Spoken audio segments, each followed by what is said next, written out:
Halo halo, kembali lagi di Reacting bahas dunia anime. Kali ini Mimin akan membahas atau ingin mengurutkan 10 flashback terbaik dalam dunia One Piece. Flashback apa saja yang terbaik? Menurut saya ini 10 flashback terbaik di One Piece.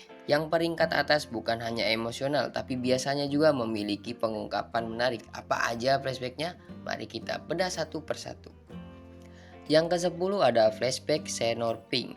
Flashback yang satu ini begitu tragis, begitu menyentuh, hingga Senor Pink yang awalnya mungkin dikira pembaca hanya orang aneh dengan kostum bayi, jadi salah satu karakter paling terkesan dari kelompok Doflamingo atau keluarganya Dovi ya.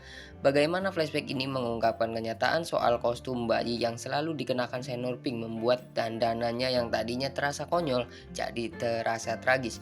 Sifat Senor Pink yang terasa jantan dalam bertarung dan kilas baliknya yang sedih dan membangkitkan simpati membuat saya berharap Senor Pink bisa berkesempatan beraksi lagi di kelompok yang lebih baik. Ini juga membuat Frankie menangis ya ketika Senor Pink menceritakan alasannya berdandan seperti bayi. Saya juga sempat terharu juga sih. Yang kesembilan, flashback Brook. Kilas balik Brook sebenarnya tergolong singkat dari bab 487 hingga 488, tapi melihat interaksi bajak laut Rumbar dengan Labun terasa menyentuh hati, apalagi saat di sela-sela flashback, kita bisa melihat Brook menangis ketika memainkan piano, kesendirian Brook setelah dia bangkit kembali sebagai tengkorak, kematian Yorkie dan juga pertunjukan musik terakhir bajak laut Rumbar. Semua momen ini juga terasa menusuk hati, karena itu fans menantikan momen Brook bisa menemui Labun lagi. Yang kedelapan, flashback Fisher Tiger dan Otohime.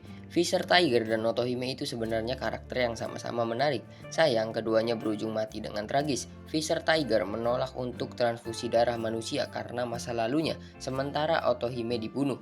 Meski keduanya mati, aksi mereka dampaknya sebenarnya masih terasa bahkan ke masa depan. Salah satu yang menonjol, Don Quixote Miosgard, salah satu Tenryubito yang ditolong oleh Otohime, kemudian menjadi baik dan bahkan menolong Shirahoshi ketika gadis itu dalam kesulitan di Marijois ya ketika perkumpulan para bangsawan. Yang ketujuh ada flashback Chopper. Interaksi Hiluluk dengan Chopper di sepanjang kilas balik ini terasa menghangatkan hati. Mulai dari momen Hiluluk yang menyelamatkan Chopper, Hiluluk mencoba mengusir Chopper dengan berat hati sampai menembak ya. Ya pas sebenarnya sih Hiluluk sedang sekarat waktu itu ya. Chopper babak belur membawakannya jamur yang kemudian dia diketahui sebenarnya beracun dan juga momen terakhir Hiluluk. Flashback Chopper ini penuh dengan momen emosional.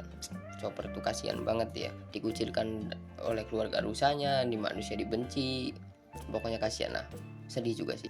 Yang keenam, flashback Luffy di Post War Arc. Flashback Luffy ini ketika disajikan di Post War Arc alur setelah Marineford mungkin bisa terasa pahit, soalnya flashback ini memperlihatkan kisah Luffy bersama Sabo dan Ace waktu masih kecil ya. Saat itu pembaca masih segar mengingat kematian Ace di Marineford, jadi melihat Ace kecil dan interaksinya dengan Luffy dan Sabo mungkin bisa bikin makin sedih. Sudah gitu Sabo kemudian diduga mati pula. Tapi ketika kemudian Sabo terungkap masih hidup, flashback ini terasa sebagai perkenalan yang bagus untuk memberi kita gambaran mengenai sifatnya dan juga hubungannya dengan Ace dan Luffy. Yang kelima, flashback Sanji.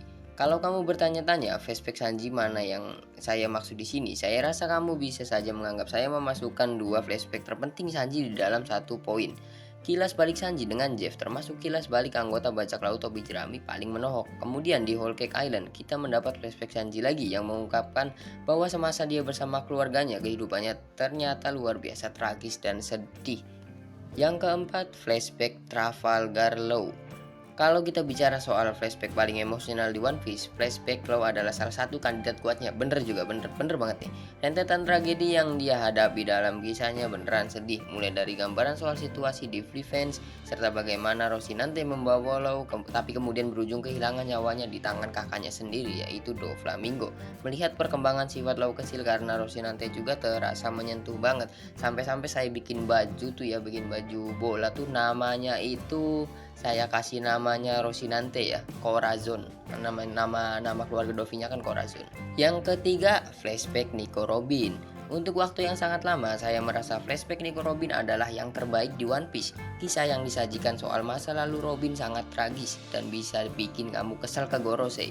Ada juga aspek-aspek menarik seperti informasi soal Kingdom yang diketahui Clover ya, upaya para cendekiawan O'Hara menyelamatkan buku-buku mereka, pengenalan soal Jaguar de Saul dan pertarungannya dengan Kuzan setelah pengungkapan bahwa Saul sepertinya masih hidup dan para raksasa menyelamatkan buku-buku dari O'Hara. Flashback Robin ini juga terasa semakin penting dan sedih banget.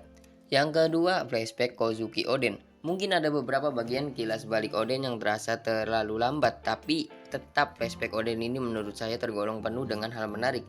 Yang disajikan bukan hanya cerita Oden hingga kematiannya yang tragis, tapi juga situasi Wano sebelum Orochi dan kelompok Kaido merusaknya.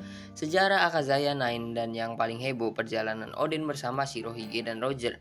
Di kilas balik inilah kita dapat gambaran kekuatan Roger yang mampu beradu kekuatan dengan Shirohige. Kita melihat Kamusari untuk pertama kali ya, melihat bahwa seharusnya ada Road Poneglyph di Fishman Island dan juga mendapat gambaran ada apa sebenarnya di Laugh Tale dan juga petunjuk bahwa Roger sebenarnya terlalu cepat sampai ke pulau itu. Dan yang pertama, flashback Bartolomeu Kuma. Ada beberapa alasan saya menempatkan flashback Kuma sebagai flashback terbaik di One Piece sejauh ini. Bukan hanya flashback ini akan bikin kamu semakin kesel dengan Gorosei dan Tenryubito. Flashback ini juga mengungkap sejumlah hal seperti kaum bukanir, petunjuk mengenai situasi di God Valley meski belum diungkap sepenuhnya ya, dan menjawab banyak misteri mengenai kelakuan Kuma di Sabaody serta hubungan Kuma dan Bonnie. Penyajian ceritanya dan juga penyajian Bartolomeu Kuma sebagai orang yang beneran baik hati hingga dia kehilangan kepribadian dan memorinya, dan juga sentuhan pahit ekstra bahwa akhirnya Bonnie tahu apa yang terjadi pada ayahnya dan bahwa ayahnya selalu memikirkan dirinya, membuat flashback ini begitu menyentuh. Jika setelah ini Luffy sebagai pemilik kekuatan Nika menghajar Jaigarzia Saturn, rasanya pembaca akan merasakan kepuasan ekstra pastinya, pasti banget dan ditunggu-tunggu banget ya. Nah, itu adalah 10 flashback terbaik di One Piece versi kaum lucu 08. Gimana menurut kamu? Sampaikan di kolom komentar jika ada flashback yang menurut kamu paling sedih, paling berkesan banget tapi tidak masuk dalam urutan yang tadi sudah kita jelaskan satu persatu ya. Sampai jumpa di next video. Yang belum follow boleh follow dan jangan lupa like video ini. Kita ketemu di video selanjutnya. Adios.